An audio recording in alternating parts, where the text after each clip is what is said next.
Gadam.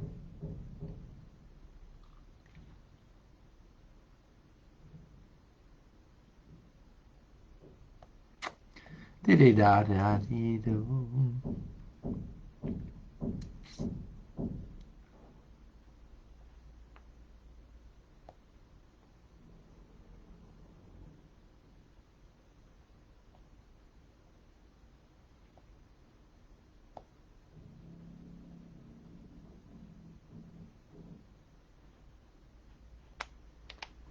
Alrighty.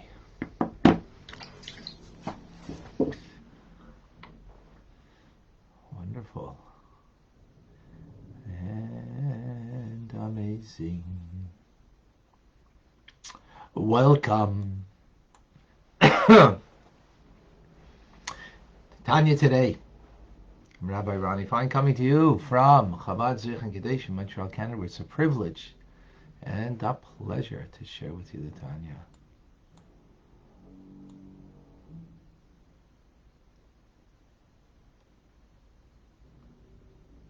Okay.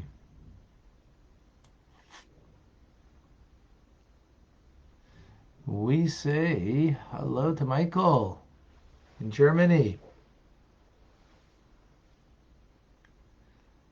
Who else is with us? Adenia.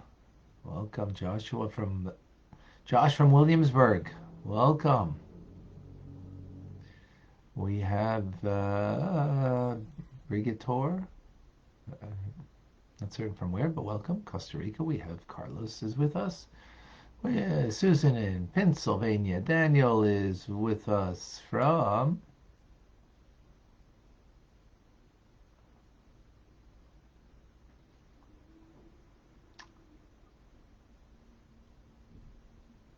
not certain, but welcome.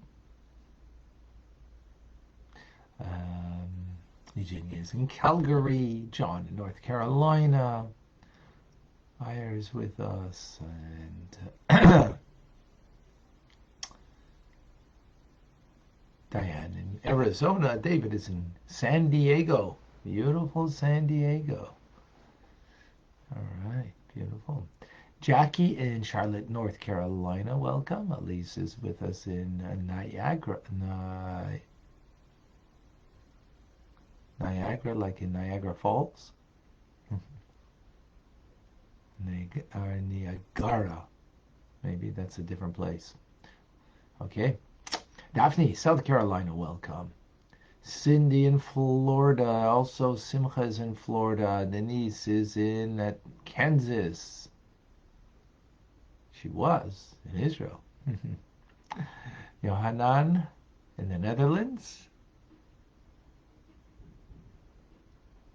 Oh, two.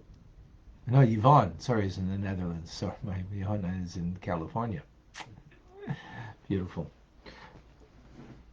We have with us Instagrammers, Akoy in Peru, Nancy, Rachel in South Carolina, Michael.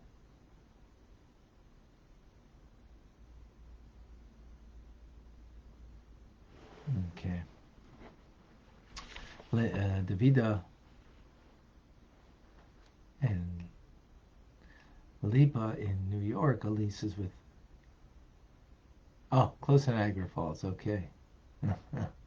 Julia is in Pennsylvania with us. Leah in Florida. Denise in Israel. We have Vilma, Bachia, Moshe, Michael, Arsi. Clubhouse with us. Beautiful. We continue and conclude today the 28th letter. This letter is a condolence letter that the Alter Rebbe wrote to Rabbi Levi Yitzchak of Barditchev, the passing of his son. And it's a Torah thought to bring a comfort. Torah brings comfort. What is the thought? So yesterday we mentioned that the sages say in the Talmud. Why is the passing of Miriam juxtaposed to the law of the red heifer? Miriam being the oldest sister, the sister of Moshe Rabbeinu, of Moses, right? You know, remember the one who put him into the basket, watched him by the bulrushes, right? So why is it juxtaposed? So the Talmud tells us to tell us that just as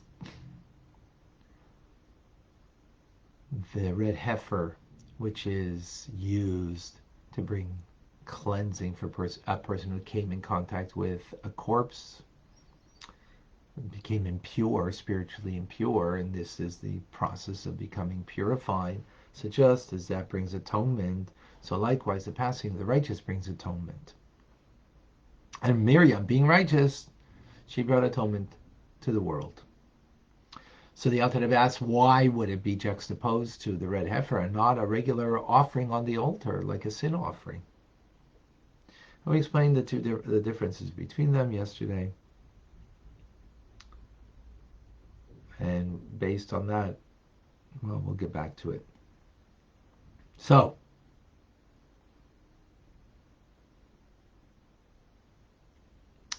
the basic idea being that the red heifer and the service of bringing someone who's impure because of coming in contact with death, with a corpse, being spiritually, ritually impure, is transforming darkness into light through that process. And likewise, the righteous, when they pass away, they transform darkness into light. Let's understand what that means now. In detailed Kabbalistic understanding. So we know that Abba, which translates as father, is a metaphor for, in Kabbalistic literature, for the divine attribute of Chachma, divine wisdom, as Chachma is the seed of the kernel of an idea in a flash. So, and this is the idea of a father, right? What he gives, the birth of the child. Now, in Kabbalistic literature, it says that this level of Abba, of divine wisdom, Chachma, draws its sustenance from the eighth mazel. Now let's explain what that means. There are 13 divine attributes of compassion, of divine mercy. And they correspond actually, interestingly, to the beard. 13 components of the beard. 13 tufts of the celestial beard. Heavenly beard. Now, what's the concept of a beard? Well, it's the concept of drawing life from the face. An tenuous flow of life, right? Because it's not much life that there's, cut your face, God forbid, it's going to be painful. Cut your beard, not that you should, but it's not. Because the life flow is tenuous. It's minimal, right? So this is the divine compassion, the 13 parts of the beard, and that's why the concept of a beard is a very celestial, heavenly thing. And it brings about divine mercy, divine compassion. Now, the eighth part, or tuft, mazel of the beard, and for those, by the way, familiar, when we say Hashem, Hashem, Kel Rachum Vechad, Noner Chapayim, Rav Chesed, and this Neitzer Chesed. So Neitzer Chesed means that he guards Chesed, kindness. He guards, in other words, he does kindness for 1,000 generations. It's simple meaning. Here we're going to the Kabbalistic idea. Now the word Neitzer, meaning to guard, are the very same letters as Ratzon, which means divine will, divine favor. So divine favor means an auspicious time. So when is an auspicious time?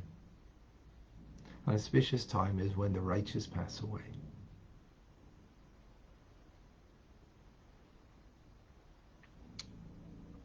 Why is it auspicious?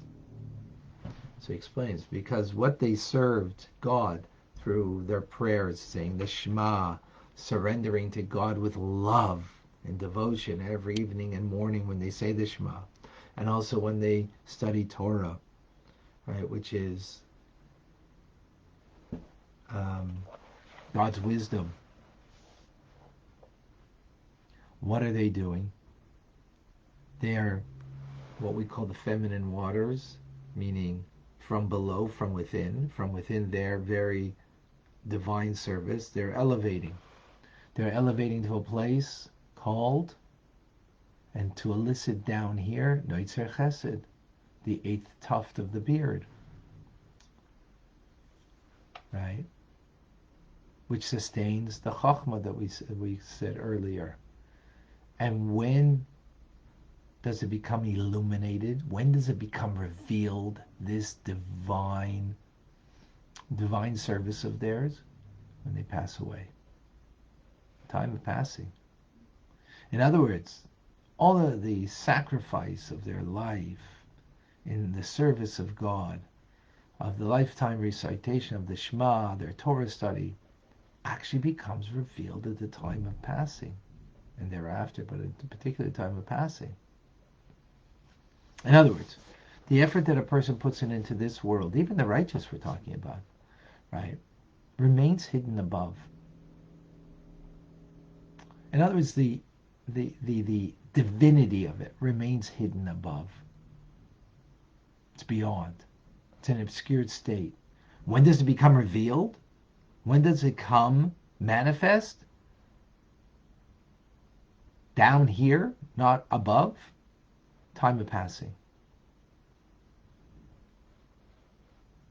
It's illuminated from the Neitzer Chesed, and it's revealed by the righteous when they pass away. And it radiates this world. Actually, all the spiritual worlds. Excuse me a moment. Hello? Hello? It radiates this world. All the spiritual worlds.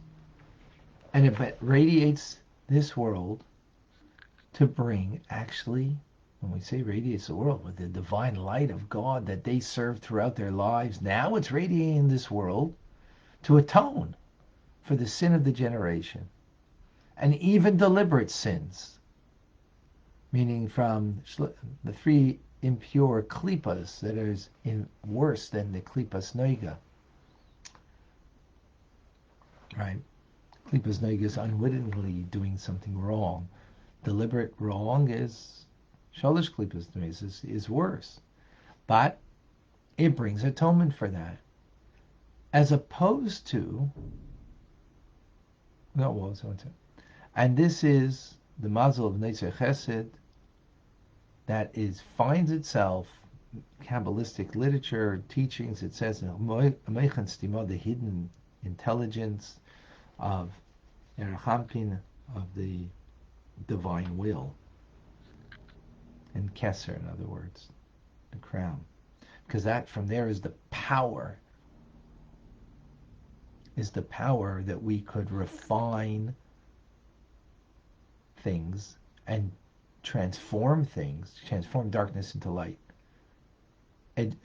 willful sins into merit, into an atonement.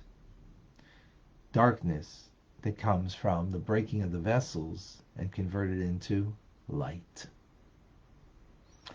This cannot be done by sacrifices on the altar, because sacrifices on the altar only atone for inadvertent sins, right? Where the animal soul got the best of you and made you do something wrong inadvertently. But to bring atonement for something that was advertent, that was willful, deliberate, that a offering on the altar cannot be brought, because it can't do it. It can't transform darkness into light. But the red heifer, what is the red heifer? Is then this idea of transforming the ultimate darkness, impurity, is death. And to transform that into light. So the righteous, when they pass away, everything that they served God with is revealed then and brings light from above to below that transforms all the darkness, the deliberate sins of that generation into light. With this, then, we can understand why the passage concerning Miriam, the righteous woman, when she passed away, is adjoined specifically to the red heifer, to teach you just like the red heifer brings atonement for not just inadvertent sins, but even deliberate sins.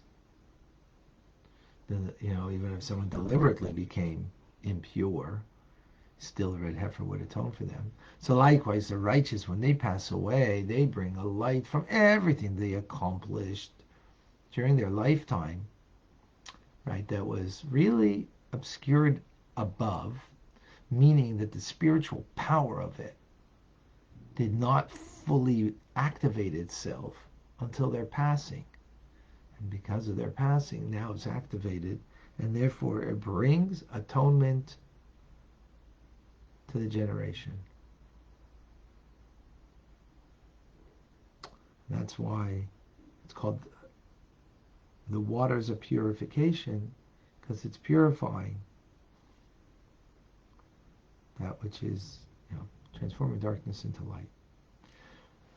That's the powerful idea over here. It's a very, that's the word, Kabbalistic. We see some powerful points just to make note of. A person can pass away and accomplish more. That's what the righteous do. Because during their lifetime, the spiritual effect of what they have done is, I don't know what's the word, if to call it minimal. I don't know if to call it minimal or to call it, it's not all actualized. In their passing, it becomes actualized for others. For themselves is one thing. We're talking about for others here. That they are able to now bring an atonement for deliberate, wrongdoings that people have done, and to transform that into light. Also shows up the connection the righteous have to people, not just in their lifetime, but in their passing, they're still connected. So much so that they can transform things that we have done, which is powerful.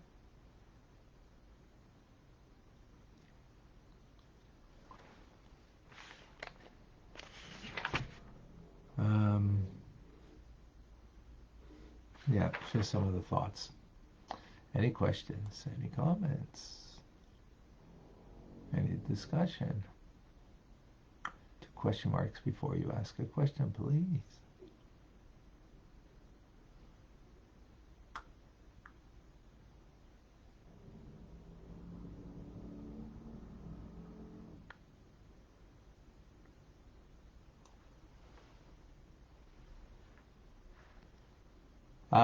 Do the righteous have the power to bring Mashiach after their death? No, we have to do it. If anyone would... okay. No, we got to do it.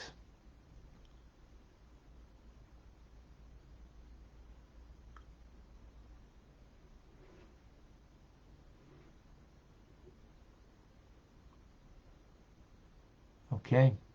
I don't see any other questions. I hope there's clarity here in this very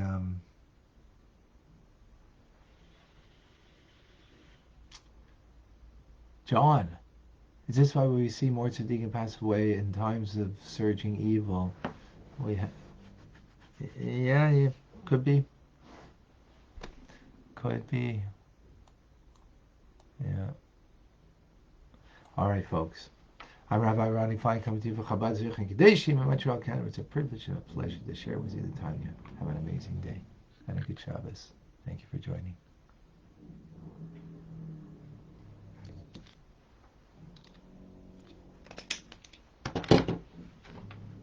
All right, folks. Thank you.